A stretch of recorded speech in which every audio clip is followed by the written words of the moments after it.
So the next question that came up, I think this is related to what we just talked about, and it's a question that pertains to widening your window of tolerance, right? So what does that mean?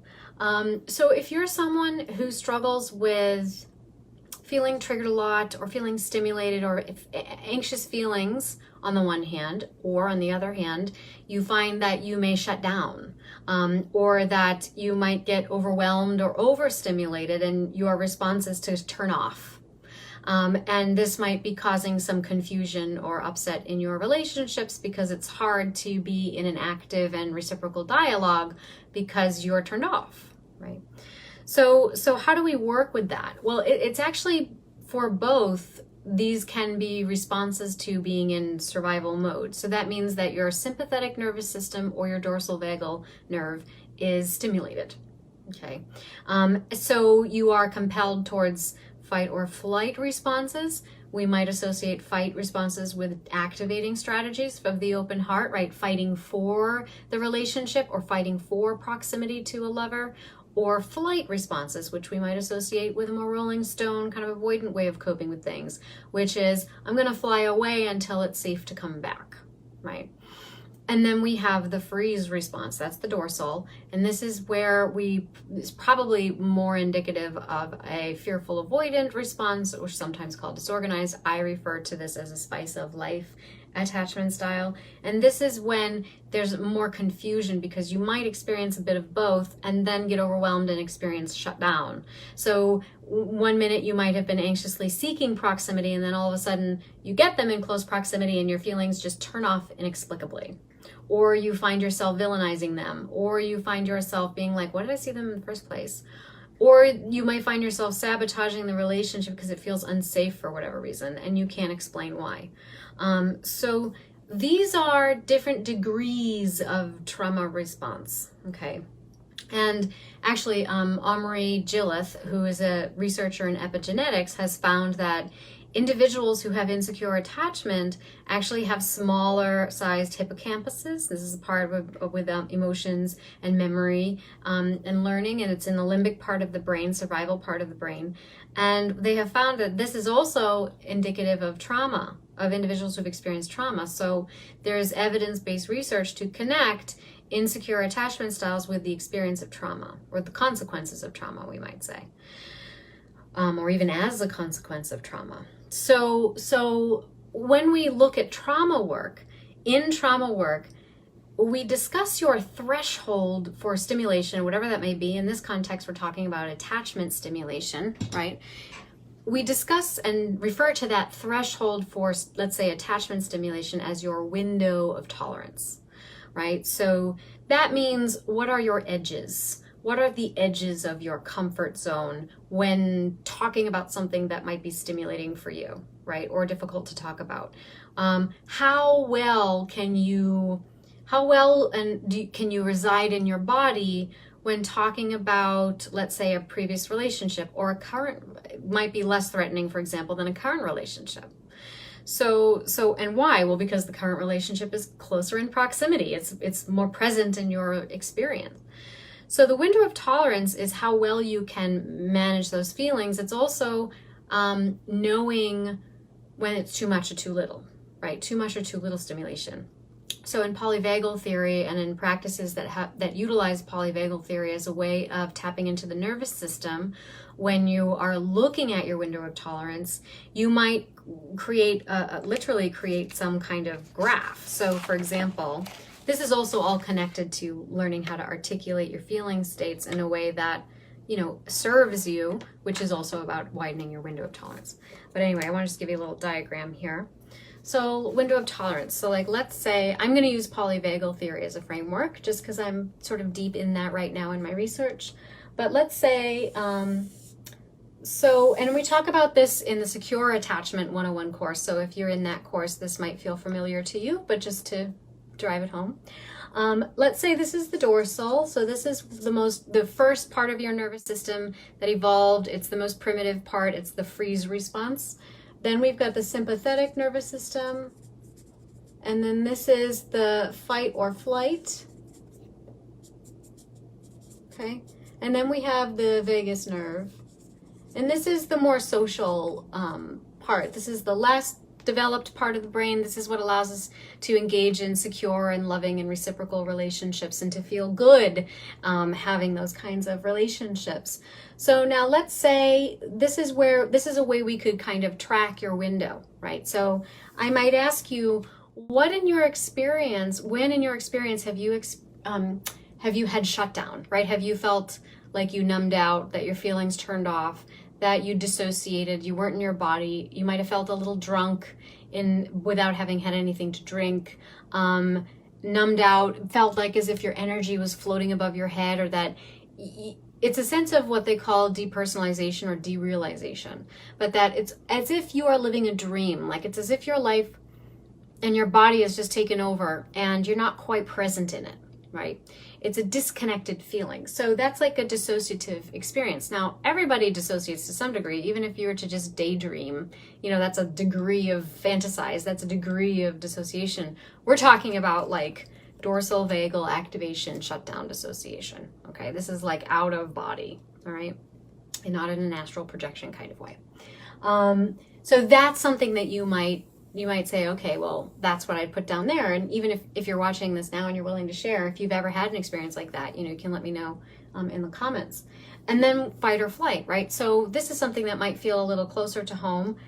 When do you feel, let's use the word triggered, to reach out? Like so for example, you might feel compelled, if you haven't heard from a lover, you texted them and they didn't respond within 60 minutes, right? Or is it 60 minutes, or they didn't respond within 5 hours, or they didn't respond within 24 hours? When do you start to feel anxious? When do you start questioning yourself? When do you start thinking they don't like me anymore? When do you start worrying about abandonment? At what time? At what threshold? So that's something that you might note in here. That's a threshold, right? Similar for flight, like if you're someone who's more of a rolling stone, how often does a partner, or can a partner, contact you before you start to feel smothered? When do you start to question, can they be alone? Do they know how to be happy on their own? Am I totally responsible for their good feelings? So when do you start questioning that? When do you stop trusting in the process? That would be a threshold there. And then the vagus, when do you feel comfortable? When does it feel okay? When do you feel reciprocal? When this could equally be like, well, I know that if someone responds to me within an hour, I feel good, right? I feel reciprocated. I don't feel too triggered. I don't feel too anxious. So this is like one example of how you might map out the window of tolerance, and it's about specificity, right? Now that's one way to do it. Another way to do it, I have a course, 7-day creativity challenge. It's not available yet, but we did create some of the content for it. And I have a whole lesson on widening the window of tolerance. Now, one of the ways you can work with widening the window of tolerance, that's cognitive mapping, what I just shared with you. So that's a form of looking at the constructs, the psychic constructs for it. Then there's the embodied experience. So one of the things that you can do is you can use guided visualizations, much like the activities that are included in many of my courses, to locate the safe space inside, the most neutral place inside. That's where we go first. That's home base, right? Remember we were talking about scaffolding in our last video? That's home base. That's where we start. That's the foundation. Safe, home base, neutral. Depending on the degree of your sensitivity, let's say, we might stay there and continue building it out and building it up, right? How comfortable you are. And it may be that we need to spend, like I said before, 1 session or 6 months building out the safe and neutral space first. It just depends on the degree of trauma you've experienced, the intensity of your own nervous system, so on and so forth. And that's something you tease out. So once you've established the safe and neutral place, now that's home base. We ground ourselves there and we sort of reach out with a metaphorical, intentional, psychic arm, branch, tentacle, what have you, to touch the parts that feel more activated in your body. So if you're feeling activated because a partner didn't contact you within 60 minutes and it's throwing you into a tailspin of negative, automatic thoughts, then we might say, well, where are those thoughts originating from? Ground into the home base, the safe place, reach out, extend an arm towards wherever that falls in your body, and witness it until it feels uncomfortable. Not to the point where you feel dysregulated, but you notice the sensations in your body, you notice what's going through your mind. You might articulate it out loud to a therapist or a counselor, whoever's doing this with you. You might even just do a recording yourself. You might just record your own voice doing this. It's a process of witnessing and noticing your sensations, what's coming to you, and then noticing, well, my heart rate's getting faster. I'm noticing my palms are starting to sweat. I'm noticing a panicking feeling arising. That's it. I've hit the edge of my comfort zone. Okay, now I'm gonna draw my arm back, and I'm gonna come back to the safe place. 5, 4, 3, 2, 1. Right? So the most growth occurs at the edge of your comfort zone, not outside of it and not in the middle of it, right at the edge of it. And so widening your window of tolerance is about opening the window just a little bit more each time. So pushing yourself to the edge of your comfort zone and just opening up the sill a little more each time. And it's a process that takes time. It's a developmental process. It's a process that can be scaffolded through guided visualization, through different forms of body activation, through the containment with a therapist or a counselor or some other form of alternative healing. And so the goal is, though, to make sure that you are aware of, to perhaps map out first in a cognitive way and in a way that's outside of you, what your threshold might be, and then to activate the body in ways that are safe. And again, like I said before, you may be using any number of art-based, I use arts because I'm a creative arts therapist, but other interventions, let's say, to establish that safe anchor, that image. I actually recommend that you do create some object, something you can physically hold and work with your hands to represent that visual anchor or image, because once you've actually engaged with it on an affective, physical, visceral level, you're going to have a much stronger command of how to use that symbol internally to organize your feeling states or to organize your emotions as they arise. So if you're someone who's been severely traumatized, again, maybe it could be 6 months to a year before we even get into a guided visualization, just because that's the safest way to do it for you. Okay, so that's just a little bit about the widening of one's window of tolerance, and you'll notice that it's an internal process, right? And the wider that you can open that window, and the more you can articulate the way you experience your triggers, obviously, the more information you have to bring to your relationships, so that your partners can be more aware of how they can help create that safe space. But I would highly recommend, if you're someone who has had a lot of trauma, or you find yourself having very narrow window of tolerance, that you do work with someone psychotherapeutically.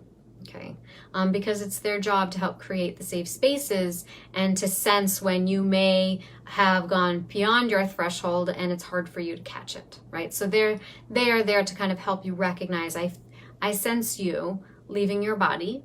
And I just want to reflect back to you. I've noticed your head has started bobbing, your voice has gotten dreamy. I myself feel a sense of loneliness in the room, so I'm noticing that you've kind of left your body. Maybe we can we can rub our hands together, or we can do some deep breathing to kind of bring you back into the body, because I've noticed that you've left. And, that makes me aware that we have moved beyond your window of tolerance, beyond your threshold, and it may be time to come back. So now a therapist or a counselor is going to help reflect that back to you, so that you can become increasingly aware of when you notice yourself starting to drift, right? Another thing that we might do when this happens is we start becoming very chatty, overly chatty. And the chatter brings you out of the body. It's another way of expressing dissociative energy. Okay. So I wanted to just offer that as a way to conceptualize the window of tolerance, and how to think about widening it.